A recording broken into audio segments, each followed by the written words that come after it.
Saya bisa berdiri di hadapan antum hari ini. Saya bisa berdakwah keliling Indonesia. Bukan karena saya, tapi karena jihad yang dilakukan ayah saya. Berapa banyak orang tua kita nanam pohon duren, mereka nggak sempat merasakan buahnya. Kita yang memakan duren, buah pohonnya mereka yang menanam.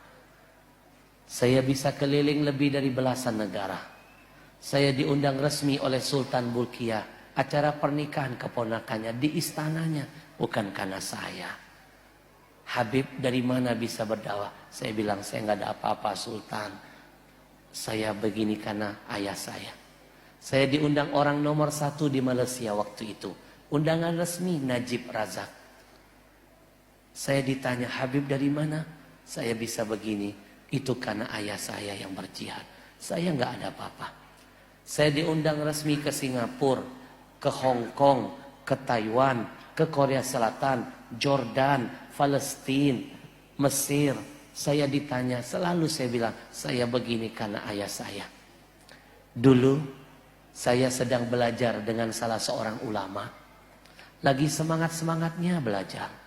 Lalu guru saya itu kena penyakit ginjal.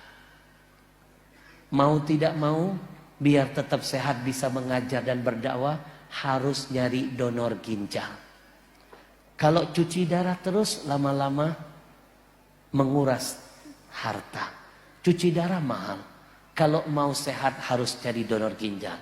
Guru saya cari donor ginjal, ternyata mahal, Pak. Saya sempat cerita dengan ayah saya. Ayah saya senyum, besok dia temui guru saya. Lalu apa yang terjadi? Dia serahkan ginjalnya gratis buat guru saya. Didonorkan gratis, Pak. Gak bayar 1 sen pun. Singkat cerita, guru saya kembali sehat seperti sedia kala. Seperti orang yang tidak pernah sakit. 8 tahun ginjal ayah saya menempel di badan guru saya. 8 tahun saya banyak menimba ilmu dengan guru saya. Tapi ketika 8 tahun, detik-detik akan meninggal dunia, saya lagi mijitin guru saya. Guru saya manggil saya, Ahmad, ada rahasia besar. 8 tahun rahasia itu aku simpan di dadaku. Inilah saatnya nak, engkau harus tahu nak. Rahasia apa, guru? Kamu tahu siapa yang mendonorkan ginjal kepadaku? Tahu, ayahnya Ahmad. Kamu tahu kenapa ayahmu sanggup mati mengorbankan nyawanya untukmu? Untukku? Tahu, karena ayahnya Ahmad bukan ulama, tapi ayah saya insya Allah cinta dengan ulama. Betul, ayahmu pecinta ulama. Tapi nak, hari ini ada rahasia antara diriku dan ayahmu. 8 tahun kami simpan ini nak. Nak, ayahmu punya rasa cinta yang lebih besar dari itu. Tapi dia rahasiakan. Cinta kepada siapa guru? Cinta kepada kamu anaknya. Maksud guru apa? Ketika ayahmu mendonorkan ginjal kepadaku, sanggup mati, mengorbankan nyawa. Aku tanya ayahmu, berapa harga ginjalmu ini? Sebutkan harganya, sebutkan nominalnya. Aku usahakan, aku tebus dengan semua hartaku. Ayahmu menangis menjawab, guru, jangan bayar pakai duit. Kalau dibayar pakai duit akan habis guru. Tolong bayar pakai doa saja.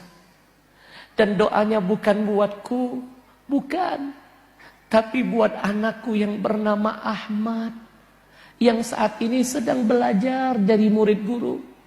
Kalau aku nggak bisa jadi ulama, paling tidak anak cucuku ada yang jadi ulama. Kalau aku tidak bisa membanggakan Rasulullah datukku, berdakwah keliling kemana-mana menyebarkan ajaran Islam, paling tidak anak cucuku yang kelak akan jadi mujahid, menyenangkan datukku, maka aku juga akan memanen hasilnya. Guru, saya mohon bayar nyawaku, ginjalku buat anakku yang bernama Ahmad. Setiap kali tengah malam guru menangis, mengetuk pintu langit. titipkan nama Ahmad. Setiap guru sujud dalam sholat, sebutkan nama anakku Ahmad. Mudah-mudahan bisa jadi penceramah, bisa berdakwah, bisa menebarkan semua manfaat.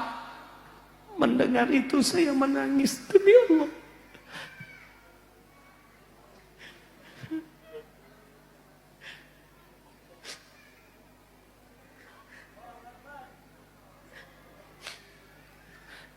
Apapun kebaikan yang antum dapatkan hari ini, antum jadi polisi, antum jadi gubernur, antum jadi apapun demi Allah, jangan pernah sombong menepuk dada lalu antum berkata, aku bisa begini karena kehebatanku. Bohong. Kalau ada yang berani bilang begitu, itu kebohongan besar dalam sejarah hidupnya.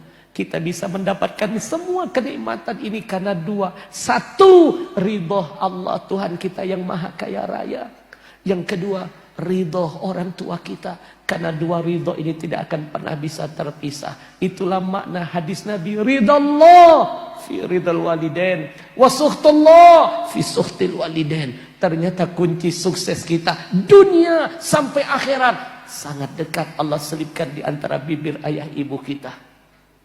Kalau seorang anak sudah mendengar kata ridho dari ayah ibunya, nah aku ridho kepadamu, nah aku ridho, langit terbuka, arasy bergoncang, malaikat pasti mengaminkan doanya. Allah mengabulkan semua cita-cita dan harapannya. Saya bisa begini bukan karena saya, ternyata karena pengorbanan ayah saya. Saya langsung pulang, Pak. Saya peluk ayah saya. Ayah, kenapa ayah menyembunyikan ini selama 8 tahun? Ternyata ayah ngasih ginjal itu demi Ahmad, demi kebahagiaan Ahmad ke depan. Kenapa ayah nggak jujur? Ayah, kenapa? Ayah saya baru menjawab, nak, biarkan pengorbanan orang tuamu. Nanti engkau ketahui bukan dari mulut ayah ibumu, tapi justru engkau dengar dari orang-orang lain di sekitarmu. Maula salli wa sallim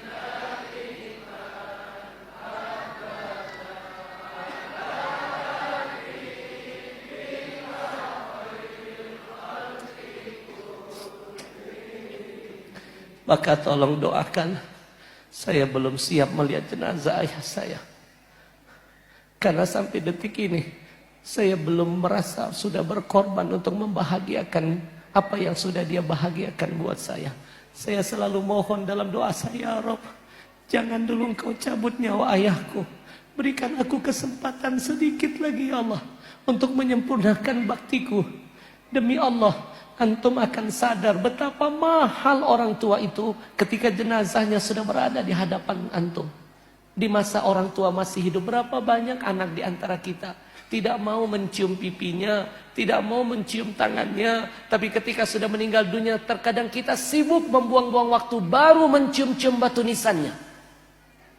Berapa banyak anak-anak di antara kita, orang tua masih sehat, tidak pernah punya waktu mengunjungi kampungnya. Tapi begitu sudah meninggal dunia, baru sibuk mengunjungi kuburannya. Berapa banyak orang-orang di antara kita, ayah ibu masih ada, tidak pernah punya waktu untuk menelponnya, mendengar suaranya, bercanda dengan keduanya. Tapi begitu sudah meninggal dunia, terkadang baru sibuk mengajak ngomong kuburannya. Istighfar kepada